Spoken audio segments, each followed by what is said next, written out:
Bonjour, je suis Laurent Légard, ingénieur d'études en géovisualisation au LASTIG. Avec mes collègues Arnaud Lebrise et Sébastien Giordano, nous avons œuvré à l'amélioration du processus d'égalisation radiométrique des images argentiques entrant dans la production des orthomosaïques historiques, effectuée dans le cadre du projet ANR Hiatus de mise en valeur de l'immense corpus de clichés argentiques scannés, acquis depuis près de 100 ans lors de missions aériennes régulières et archivées à l'IGN. Cela passe notamment par une géolocalisation fine des clichés, une analyse spatio-temporelle des évolutions du territoire, ainsi qu'une diffusion interactive des résultats via le web.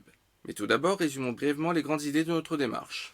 Voici un fond de carte aux 25 000 du Larzac. En y projetant les clichés d'une mission de prise de vue aérienne, on obtient cette orthomosaïque superposable à la carte. Première remarque, les images ne sont pas homogènes radiométriquement, et ce, malgré le recouvrement. Ces inhomogénéités sont encore plus visibles dans l'absence de recouvrement, en particulier au niveau des lignes de raccord entre chaque cliché.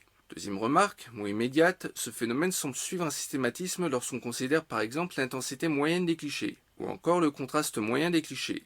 Une solution actuellement adoptée est d'effectuer une égalisation statistique, aussi appelée filtre de Wallis, où pour une taille de fenêtre donnée, chaque pixel voit la moyenne et l'écart type de son voisinage égalisés. Cette méthode est plutôt bien adaptée à notre problème de correction radiométrique, au moins pour les grandes échelles. Car lorsqu'on dézoome aux petites échelles, l'orthomosaïque perd en contraste et donc en lisibilité.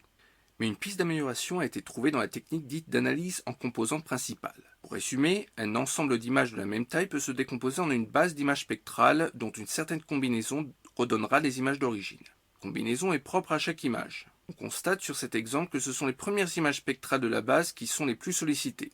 En appliquant cette approche aux images de la mission, aux moyennes et aux écarts types en fait, et en ne se limitant qu'aux premières images spectrales, on arrive en fin de compte à égaliser les images tout en conservant une certaine lisibilité aux petites échelles, ce que l'égalisation statistique de base ne permettait pas. Entrons maintenant dans les détails.